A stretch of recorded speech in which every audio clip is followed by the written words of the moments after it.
Hello students, in last lecture we have seen the level returning attribute directives. Then in today's lecture we are going to see the procedure definition directive. That is the fourth type. That is procedure definition directives. Then let us see what is the procedure definition directives. आता हे जे आहेत ते आपण एखादं सब routine जर आपल्याला define करायचं झालं तर आपण काय करतोय प्रोसिजर डेफिनेशन डायरेक्टिव्ह यूज करतोय आणि this offers what modular programming constructs like PROC that is procedure and end P that is end of procedure. The different procedure definition directives कुठले कुठले आहेत बघा PROC that is procedure आणि end P that is end of the procedure.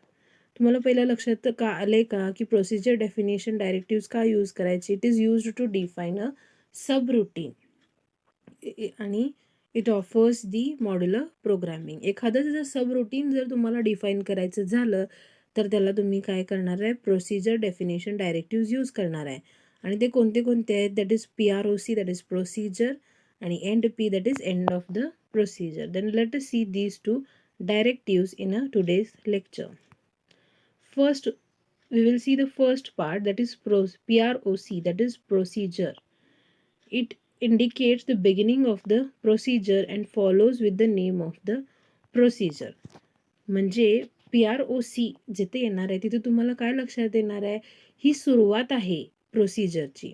एखादं procedure जे काही चालू होणार आहे त्याची सुरुवात कोण दाखवणार आहे PROC हे डायरेक्टिव्ह तुम्हाला दाखवणार आहे.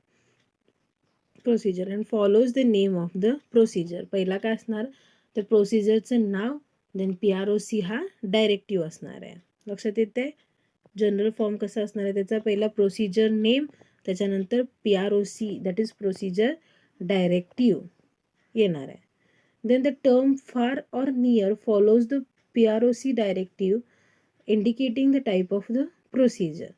म्हणजे आता पहिला काय झालं तुमचं प्रोसिजरचं नेम झालं देन PROC हा काय झाला कीवर्ड झाला देन फार आणि नियर हे फॉलो करणार आहे तुमच्या PROC डायरेक्टिव्हला आणि जेणेकरून तुम्हाला कळेल की हे कुठल्या टाईपची प्रोसिजर आहे.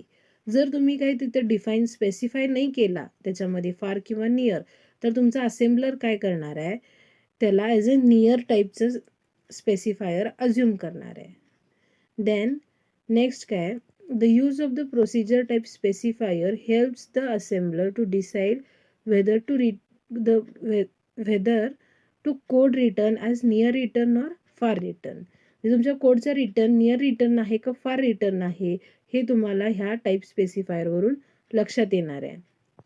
The directive procedure is used with a directive end P that is end of the procedure to enclose the procedure code.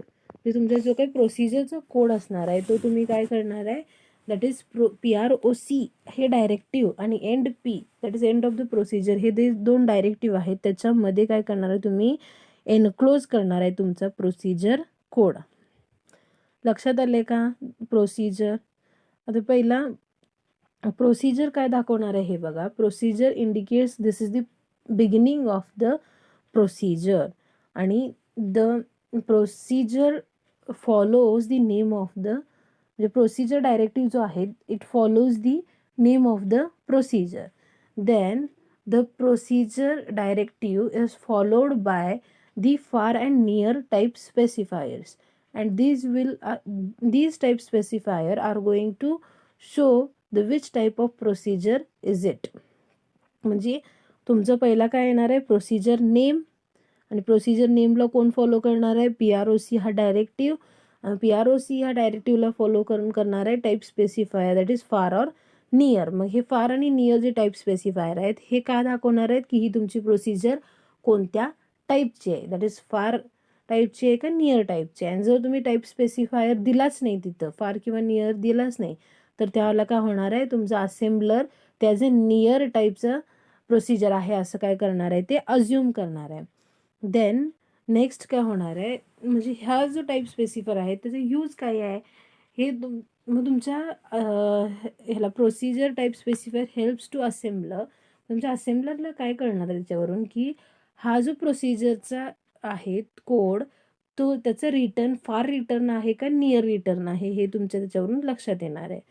Then जे काही प्रोसिजर डायरेक्टिव्ह आहे ते आणि एंड पी हे डायरेक्टिव्ह आहे ते दोन्ही म्हणजे आपण दोन्ही एकमेकांसोबत यूज करणार आहे आणि त्याच्यामध्ये आपण काय करणार आहे, तुमचा प्रोसिजर कोड एनक्लोज करणार आहे. लक्षात येते procedure. Then let us see the general form and example of the procedure directive. आता आपण आत्ताच बघितलं प्रोसिजर नेम, त्याला फॉलो कोण करणार आहे, प्रोसिजर हे डायरेक्टिव्ह दॅट इज PROC, आणि त्याला फॉलो कोण करणार आहे, फार किंवा नियर, हे तुमचे टाईप स्पेसिफायर्स. जनरल फॉर्मॅट लक्षात आलं आहे.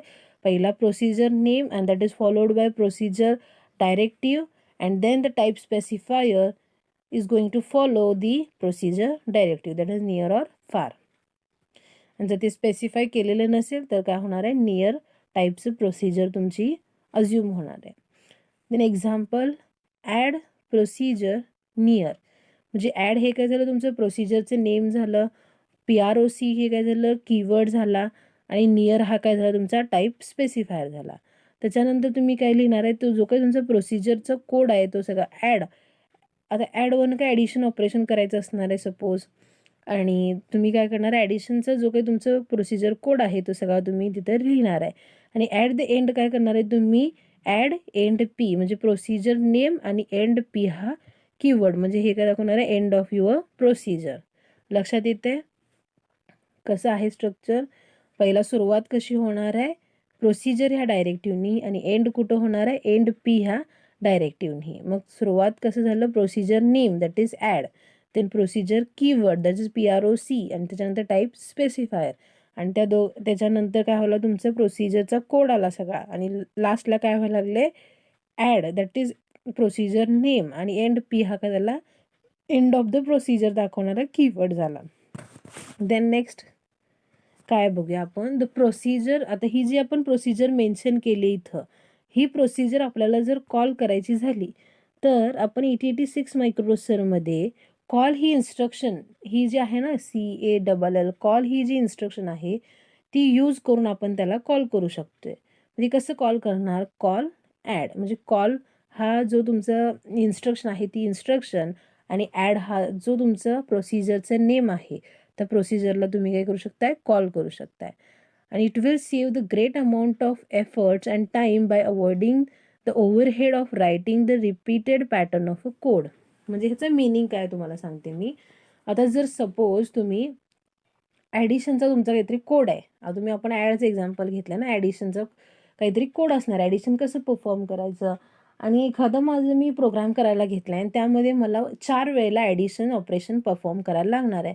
मग प्रत्येक वेळेला मी ॲडिशनचा प्रोग्राम लिहित बसणं हे कम्फर्टेबल आहे का, नाही आहे ना. मग त्यासाठी काय ऑप्शन आहे, आपण ॲड हे एक प्रोसिजर, ॲड एक तुम्ही फंक्शन लिहित असणार आहे सीमध्ये, तसं इथं आपण त्याला काय म्हणतोय, प्रोसिजर म्हणतोय. ॲड ही एक काय आपण केली, प्रोसिजर क्रिएट केली, आणि त्यामध्ये काय लिहिला, ॲडिशनचा सगळा कोड लिहिला, आणि जिथं जिथं आपल्याला ॲडिशन ऑपरेशन परफॉर्म करायचं आहे त्याला त्या प्रोसिजरला काय केलं, आपण कॉल केलो. म्हणजे आपलं काय झालं, जे परत परत रिपीटेड जो प्रोग्राम लिहायचा होता तो पण आपला वाचला, आणि आपला टाईम पण काय झाला, सेव्ह झाला. लक्षात येते प्रोसिजरचं बेनिफिट काय आहे, it will save a great amount of efforts and time bye avoiding overhead of writing. म्हणजे परत परत तोच कोड लिहायचा, रिपीटेड पॅटर्नचा कोड परत परत लिहित बसायचं, आपलं काय करणार आहे, सेव्ह करणार आहे. कोण करणार आहे ते, प्रोसिजर डेफिनेशन डायरेक्टिव्ह पी काय दाखवणार आहे, this is the end of the procedure. मग ते दोघं जे आहेत, प्रोसिजर आणि एंड पी, ह्या दोघांच्या मध्ये तुम्ही काय करणार आहे, तुमचा प्रोसिजरचा कोड एनक्लोज करणार आहे. त्याचं जनरल फॉर्मॅट कसं आहे बघा, प्रोसिजर नेम आणि एंड पी. आपण लास्ट इथं एक्झाम्पलमध्ये बघितलं होतं, that is name of the procedure काय होती, ॲड होतं, आणि एंड पी हा काय झाला, तुमचा कीवर्ड झाला. जनरल फॉर्मॅट आपण बघितलं, त्याप्रमाणे एक्झाम्पल पण बघितलं, तसं सेम एक्झाम्पल इथे दाखवलेत. फॅक्टोरियल, जर तुम्हाला फॅक्टोरियल कॅल्क्युलेट करायचं तर फॅक्टोरियलचं तुम्ही प्रोसिजर लिहिणार, आणि त्याच्या एंडला काय करणार, this is the end of the factorial. मग हेक्स टू आस्की, म्हणजे हेक्स नंबर टू आस्की नंबरमध्ये कन्वर्ट करायचं झालं तरी पण एखादा कोड लिहायचा, प्रोसिजर लिहायची साईडला, आणि त्याचं एंड कशाने दाखवायचा, hex to ASCII end P. लक्षात येत आहे.